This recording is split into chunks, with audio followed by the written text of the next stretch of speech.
ओला, Uber, Rapido सारख्या app आधारित taxi चालकांचे आझाद मैदानातील आंदोलन सध्या चर्चेत आहे। मुंबईसह उपनगरातील टॅक्सी चालकांचं हे आंदोलन आता जेलभरो आंदोलन पातळीवर पोहोचलंय। योग्य भाडे, कमी कमिशन, कामाच्या चांगल्या अटी आणि कंपन्यांकडून होणाऱ्या अन्यायाविरुद्ध ॲप आधारित टॅक्सी चालकांचा हा लढा आहे।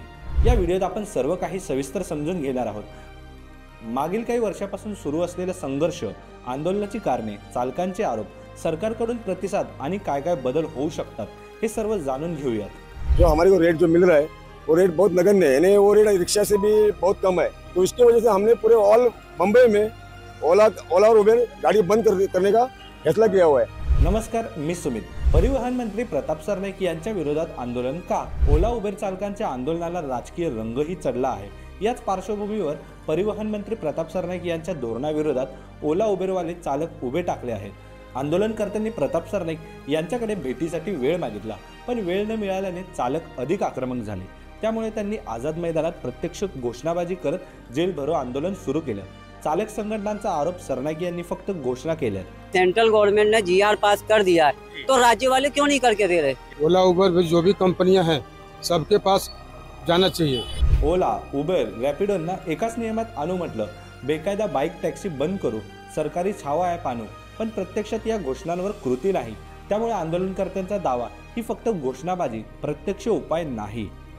एका बाजूला सरकार नियम मोडणाऱ्या कंपन्यांवर कारवाईची घोषणा करते, पण दुसऱ्या बाजूला त्याच कंपन्यांना प्रोव्हिजनल लायसन दिले जात आहे। त्यामुळे चालक म्हणतात की सरकार कंपन्यांच्या बाजूने आहे, कामगारांच्या नाही। आता हे झालं सध्याच्या आंदोलनाचं। या आंदोलनामागची कारणं काय? ओला, उबेर चालक कधीपासून ही मागणी करतात हे आपण जाणून घेण्यासाठी आपल्याला फ्लॅशबॅकमध्ये जावं लागेल।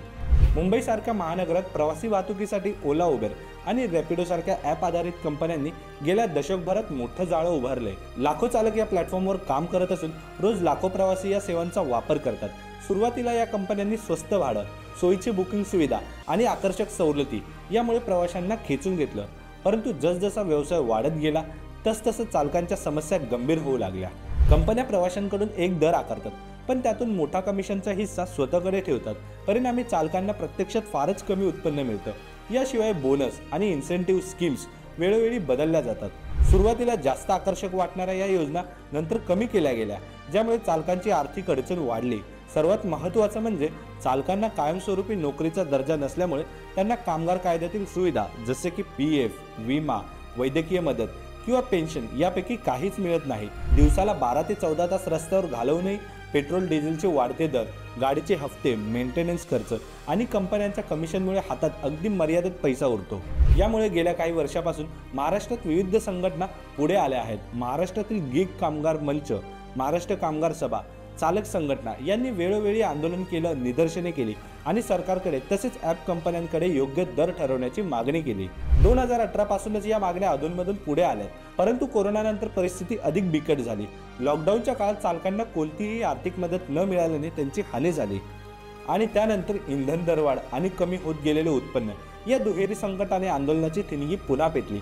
आज स्थिती अशी आहे की हे चालक आपले हक्क मिळवण्यासाठी रस्त्यावर उतरले आहेत। सरकारकडून स्पष्ट धोरण आणि कंपन्यांकडून दररोजच्या भाड्याचे पारदर्शक हिशेब मिळावेत ही त्यांची मुख्य मागणी आहे। आता सध्या जे आंदोलन सुरू आहे त्या चालकांच्या मागण्या काय आहेत? योग्य दर आणि कमी कमिशन। कंपन्या खूप जास्त कमिशन आकारतात आणि चालकांना कमी दर मिळतो, यामुळे आर्थिक नुकसान होते।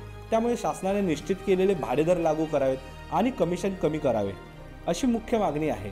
चालकांसाठी कामाच्या चांगल्या अटी मिळाव्यात, मनमानी भाडे मॉडेल बंद करणे, ग्राहकांकडून घेतले जाणारे मनमानी आणि अतिरिक्त दर बंद करून सरकारी मीटर दरानुसार भाडे आकारले जावं अशी मागणी आहे। कंपनीकडून होणारा अन्याय रोखणे, चालकांचा कंपनीकडून होणारा अन्याय आणि शोषण थांबवावं ही प्रमुख मागणी आहे। आता यावर कंपन्यांचं म्हणणं काय आहे ते पाहूया। ई-बाईक आणि बाईक टॅक्सीसाठीचे नियम अजून स्पष्ट नाहीत, त्यामुळे कंपन्यांमध्ये संभ्रम आहे। प्रवासी भाडे आणि कमिशनबाबत तांत्रिक अडचणी येतात, त्यामुळे ॲपवर नेमके भाडे दाखवणे शक्य होत नाही। यावरून प्रवासी आणि चालक यांच्यात गैरसमज निर्माण होतात। नियम मोडल्याचे आरोप काही वेळा चुकीच्या समजुतीमुळे होतात। कंपन्या म्हणतात स्पष्ट नियम नसल्याने वाद वाढतात। या चालक आंदोलकांना काही बदल अपेक्षित आहेत। भाडे दरांचे स्पष्ट नियमन, कंपनींनी ॲपमध्ये फिक्स भाडे दाखवले पाहिजे, कंपन्यांवर कठोर कारवाई, नियम मोडणाऱ्या कंपन्यांचे परवाने रद्द करणे, चालकांचा हक्क सुरक्षित करणे, कामाचे तास, कमिशन आणि मनमानी भाडे याविरुद्ध संरक्षण, सरकारी स्तरावर चर्चा परिवहन मंत्री आणि गिग कामगार मंच यांच्यात अधिक स्पष्ट संवाद आवश्यक.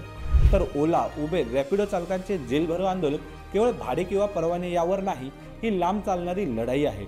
योग्य दर, नियमांचे पालन आणि गिग कामगारांचे हक्क मिळवण्यासाठी. आंदोलनाच्या पुढील काही दिवसात काय निर्णय होतात हे पाहणं महत्त्वाचं आहे.